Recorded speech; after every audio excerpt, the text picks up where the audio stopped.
అగ్నిహోత్ర కర్మ అంటే ఒక యజ్ఞం చేయడం కోసం నలుగురు రిత్విక్లు కావాలి. రిత్విక్స్ అంటే మంత్రాలు చదివే వాళ్ళని రిత్విక్ అంటారు.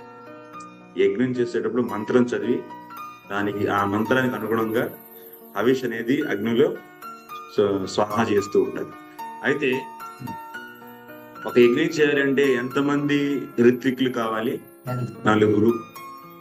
వాళ్ళ పేర్లు ఏంటి?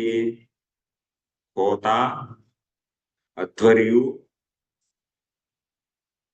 హోత, అధ్వర్యు, ఉద్గాత, బ్రహ్మ.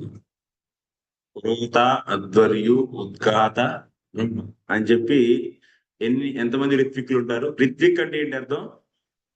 మంత్రం చదివేవాడు. సో నలుగురు మంత్రాలు చదువుతారు.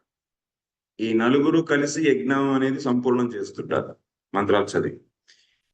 అయితే అంత ముందర వ్యాసుడు విభజించక ముందర ఈ నలుగురికి అందరికీ తెలుసు అన్ని మంత్రాలు, కానీ వాళ్ళు వాళ్ళ వాళ్ళ మంత్రాలు చదువుతారు. ఎందుకంటే అప్పుడు వేదం ఒకటే ఉండటం వల్ల అందరూ ఒక రిత్విక్ అనేవాడు మొత్తం వేదం చదవాల్సి వచ్చేది. కానీ మంత్రాలు ఏం చదివేవాడు? తను ఏదైతే చదవాలో అవే చదివి